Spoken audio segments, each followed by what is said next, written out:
My first guest on the couch, he is a legal expert, 18 years in the legal industry, and he's got so much to offer, as well as really fostering some strong links with Bangladesh and the community here. So without further ado, can I welcome Abdul Hamid.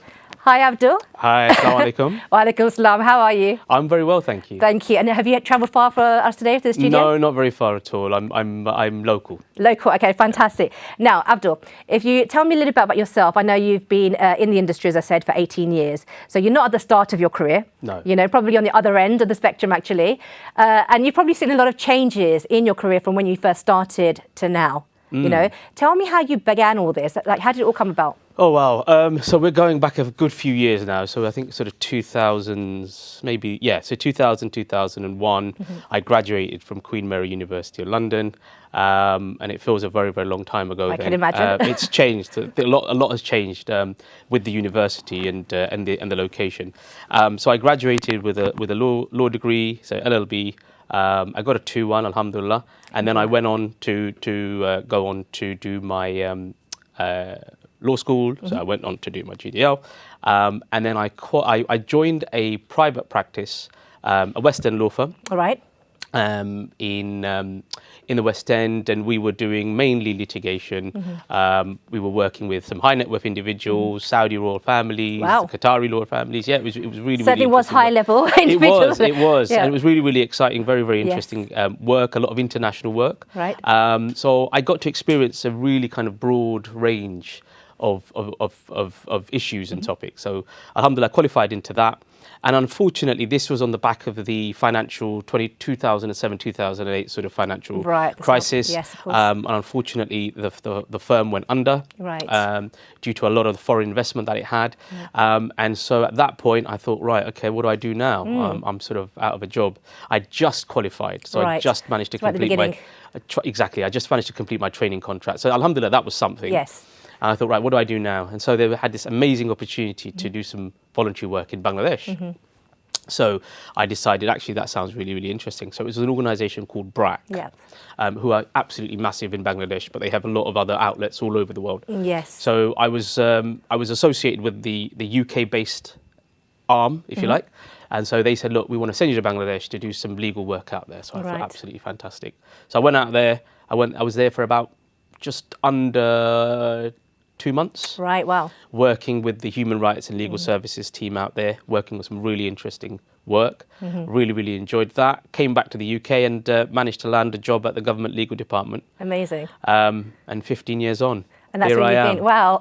Wow. Yeah. Now, I know some of the work that you do, I'm sure that your time in Bangladesh has kind of like helped perhaps shape some of the, ideas that you have and some of the things that you've been trying to foster. And, I was reading about some of the work that you do in terms of the community and supporting, people. Can you tell us a little bit about that area of your passion? Yeah, absolutely. So I didn't grow up in the East End of London. I actually grew up in West London. So I'm the other end. And you're on the posh end. well, perhaps. Yeah. And I grew up, and actually I benefited a huge amount from youth clubs and youth services.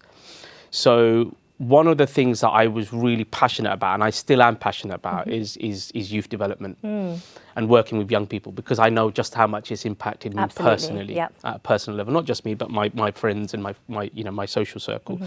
And so when I moved over to East London, which was about maybe 15, 16 years ago, I realised actually there was a massive gap. There was a huge lack of sort of youth facilities and youth services. People had school, and they had maybe some after-school clubs, which perhaps were school-affiliated, but beyond that, they didn't have anything And even else. at school, I mean, there's such little, me as a teacher, I can say that, there isn't a lot available after school. Exactly. And in some ways, you can't blame the schools either, lack of funds and the rest of it. So I decided, actually, there was a massive gap there that needed to be filled quite quickly. And actually, there were some selfish elements to it as well, because I had nieces and nephews of a certain age, and they used to always say to look, there's nothing else that we can do outside of school. So I thought, actually, look, we've got to do something here. And so initially I started off and I set up an education business. just to provide supplementary education to mainly my nephews and nieces, to be honest. But then it branched out, did it? It did, exactly, yeah. And it just started getting bigger and bigger and involving. And then we started moving on to sort of youth projects, doing after-school clubs, youth centres, that sort of thing, trips and all of that. And actually, it became a sort of an unofficial youth club, if you can call it that.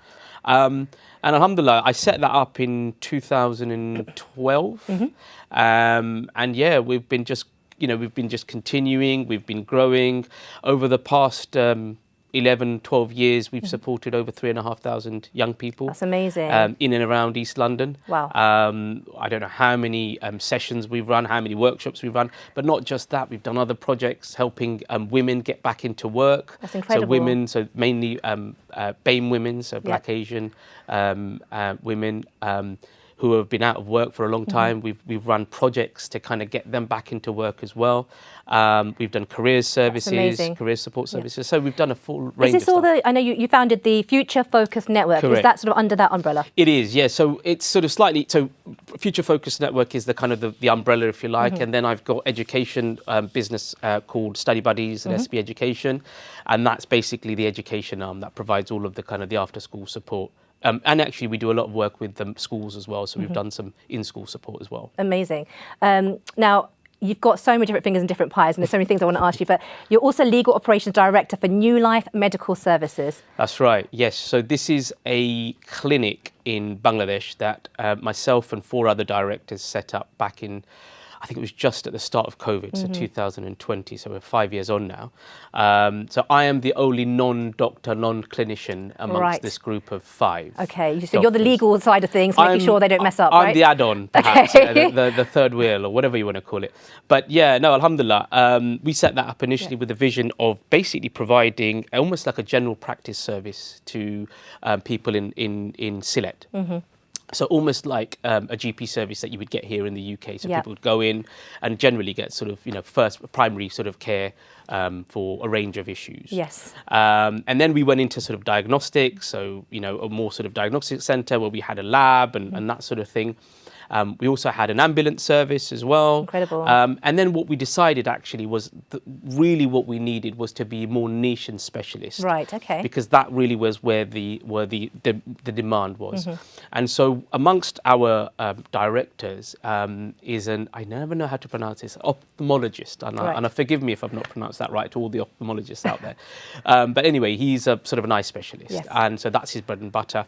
And we actually realised that there was a massive gap to provide eye care services. So what we decided to do was pivot from a general sort of clinic into a specialist eye care hospital, essentially. Amazing. So we provide A to Z sort of in terms of eye care. We also do cataracts operations as well. And alhamdulillah, we've just recently partnered with a charity called GRT Global Relief Trust. Right, okay. And we have partnered with them, and the idea is that within the first year, we're going to be aiming to support at least 10,000 people. Wow, alhamdulillah, that's amazing. Through a range of cataract surgeries, other surgeries, and sort of general kind of eye care support. And how has that sort of been welcomed in Bangladesh? What have the local community been like? Oh, it's been incredible, alhamdulillah. I haven't been able to physically go out there myself over the last few years. I've been meaning to, but due to pressures of work and the rest of it, and just not being able to find the right time, I haven't been able to. But inshallah, I'm planning to go out there. I think it'll be amazing. This year, inshallah. We run regular eye camps. So we run eye camps at schools, local masjids, local community centres, that sort of thing, where we can do kind of initial checks on people. And so I'm hoping to tag along to one of these eye cares. So we run around 4 eye camps a month. I love this. It sounds as though you're really committed to trying to bridge that gap between sort of the wealthy and the poor and those that are vulnerable and trying to access that primary medical care. Absolutely. And I should just make it clear that this isn't, it's not a charity. It's not a fully fledged charity. It's actually a social enterprise, which is a model that I sort of initiated because that's my background. So I'm effectively, that's my bread and butter, if you like. Yes. And so we decided to go down the social enterprise route. So we're not a charity, and we're also not a fully fledged business, as it were. We're sort of somewhere in the middle, and it's a happy medium. We do have private paying customers. In fact, quite a few of our clients are actually, they come from abroad. We get a lot of UK-based clients. So it's actually a real mixture then? Yeah, absolutely. We've had clients come from America to get eye care. And of course, we then serve the underserved as well. So it's a real kind of broad brush, alhamdulillah. Sounds amazing. I was also reading about yourself that, you're very much into, I guess, with the sort of education background, coaching, mentoring. How important is that to you, and sort of how does that make up the fabric of who you are? Yeah, I mean, mentoring is absolutely huge. I mean, it's one of the things, as I say, that really helped me as a young person, kind of growing up. I mean, I grew up in a sort of a, how would you describe it? Sort of, sort of an inner community area in central London, and you kind of have these pockets in certain parts of central London. And I grew up in that environment, and for me, being able to have access to good quality youth support and youth services, youth clubs, and youth workers, and these are people from within the community who really genuinely care about the young people that they're trying to nurture and trying to nurture them in a positive way. And so that's something that I really wanted to take forward with my organisation. Give something back. Absolutely. So we run regular mentorship schemes. We do regular coaching, regular mentoring support. Alhamdulillah, I've got a team of 25 staff. Fantastic, who are a range of sort of educators, coaches, sports coaches, youth workers. So we cover the full. You're trying to hit that full spectrum, aren't you? I love that. I'm trying to do. And I don't want to go into the kind of, I don't want to get too political, but I think ultimately there is a huge lack of this at the moment. And unfortunately, it's in some ways it kind of falls into the private hands to be able to pick up what public services aren't able to. Yeah, absolutely. Well, listen, it's been great having you. Thank you so much. I've got to ask you a favour. On the show, we've been having a guest who writes a question for a future guest. I don't know them. Next to you is a little glass, I believe. Okay. So a previous guest has asked a question in there. I don't know what it is, and they don't know you. But if you wouldn't mind having a look and seeing what their question is, having a go answering it. Yeah, sure. And then you can maybe write a question as well. Okay. So, who is your hero? Oh, okay. Who asked the question? What's the name of the guest?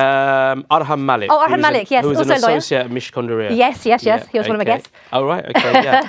Oh, wow. Who is my hero? I've got to say, for me, someone who, I think is an inspiration to perhaps millions, if not billions of people, is the Prophet Muhammad. Yeah, of course.